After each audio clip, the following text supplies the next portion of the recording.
Halo guys, semoga pagi ini saya bisa menjumpai kalian semua dalam keadaan sehat walafiat, dalam lindungan Tuhan, dan selalu menikmati anugerah kasih setia Tuhan bagi kita sekalian.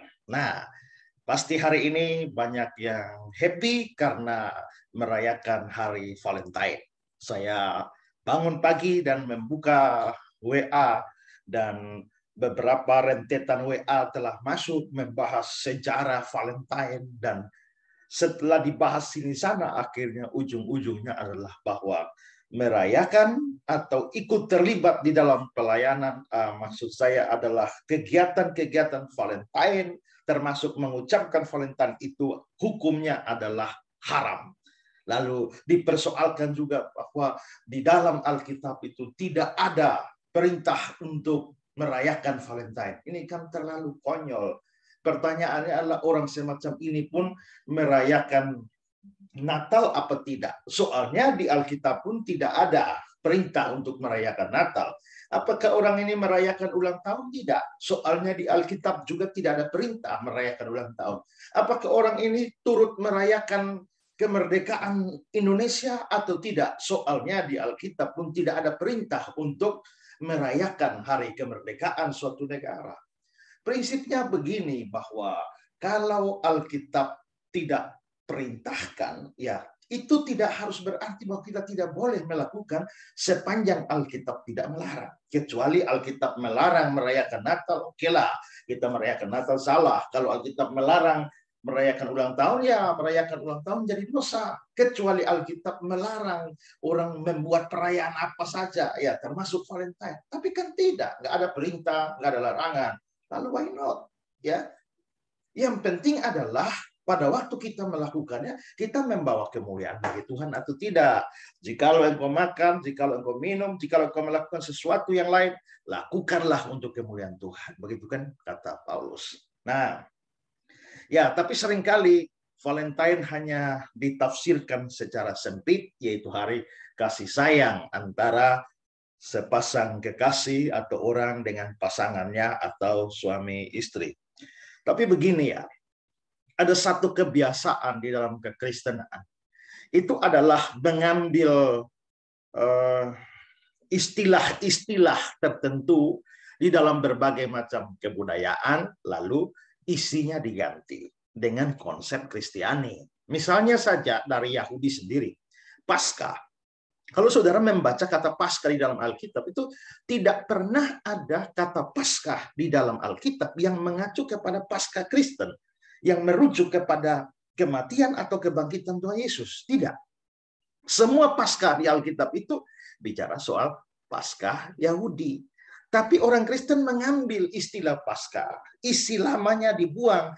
Paskah Yahudi, yaitu keluarnya mereka dari Mesir, itu dibuang lalu diganti dengan Paskah Kristen, yaitu kematian kebangkitan Tuhan Yesus. Begitu juga dengan hari Pentakosta. Seringkali kita pikir Pentakosta itu hari pencurahan Roh Kudus. Tidak, aslinya tidak begitu. Pentakosta itu adalah hari raya syukur panen dan syukur untuk 10 hukum turunnya atau diberikannya 10 hukum kepada Israel. Tapi pada waktu orang Yahudi merayakan Pentakosta, tahu-tahu Roh Kudus turun. Nah, maka di dalam kekristenan istilah Pentakostanya itu diambil, tapi isi soal 10 hukum dan soal hari raya panen dibuang, diganti dengan konten atau isi Kristen, yakni pencurahan Roh Kudus. Ya, jadi begitu. Sabat itu Sabat Yahudi, itu kan hari Sabtu. Tapi Kristen mengadopsi istilah Sabat, tapi menggantinya dari Sabat hari ke-7 sebagai hari perhentian dalam penciptaan, sudut pandang penciptaan itu menjadi hari di mana Yesus bangkit, Kuriake Hemera, hari Tuhan. Lalu akhirnya dipakai menjadi hari untuk berbakti. Nah, terserah asal-usul Valentine mau dari manakah, dari kafirkah, tidak peduli. Tapi kita bisa mengadopsi istilah tersebut, lalu memberikan konsep Kristiani di dalamnya yang mengajarkan soal kasih Kristiani. Nah, kalau memang konsepnya begitu, maka memang ini tidak hanya sebatas relasi kasih romantisme, kasih eros antara pasangan, tapi kita bisa mengembangkan lebih luas, bahwa orang tua bisa menyatakan kasih kepada anak, begitu pun sebaliknya, juga bisa dalam relasi guru dengan murid, bisa juga dalam relasi yang lebih luas, yaitu kepada sesama ya orang percaya. Kita bisa sesama manusia, bahkan kita bisa melakukan hal itu. Nah, karena walaupun Alkitab tidak bicara Valentine, tapi Alkitab bicara tentang mengasihi itu sebagai ajaran yang utama. Kasihilah Tuhan Allahmu dengan segenap hatimu,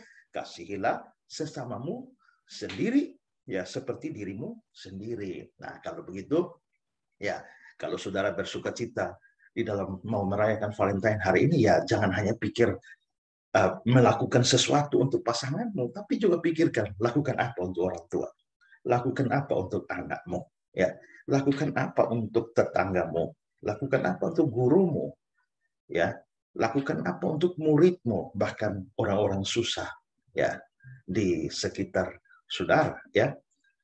Kalau hanya kamu berikan coklat Valentine, ya itu biasalah, ya. Tapi mungkin bisa memikirkan ada hal lain yang lebih sebagai pernyataan cinta kasih kita kepada orang-orang yang Tuhan berikan di sekitar kita. Dan salah satu hal yang lain lagi, salah satu unsur dari kasih itu sebenarnya adalah mengampuni. Ada orang mau merayakan Valentine, wah, bikin heboh-heboh Valentine, pesta Valentine, tapi benci saudaranya, ya, benci sahabatnya, ya, benci mantannya, benci orang yang pernah menyakiti, bahkan mungkin orang itu sudah mengampuni, tapi kamu sendiri yang hatimu masih hitam. Nah, untuk apa kamu merayakan Valentine kalau hatimu masih hitam? Karena itulah hadiah Valentine terbesar yang bisa kamu lakukan selain memberi perhatian atau hadiah kepada orang lain. Mungkin hadiah terbesar itu bisa bentuknya pengampunan. Ya, kamu bisa memberikan hadiah Valentine. Ya, inilah hadiahnya. Aku mengampuni kamu. Kalau begitu, di momen hari ini, coba pikirkan guys, siapa yang masih berada dalam daftar musuhmu atau daftar orang-orang yang kamu benci. Berilah hadiah pada mereka dengan kata-kata, aku mengampunimu. Kalau begitu, baru kita bisa merayakan Valentine secara Kristiani. Oke, itu saja yang bisa saya bagikan. Selamat berhappy, selamat bersenang-senang, selamat berbahagia dengan orang-orang yang dikasihi. Tuhan memberkati saudara. Shalom.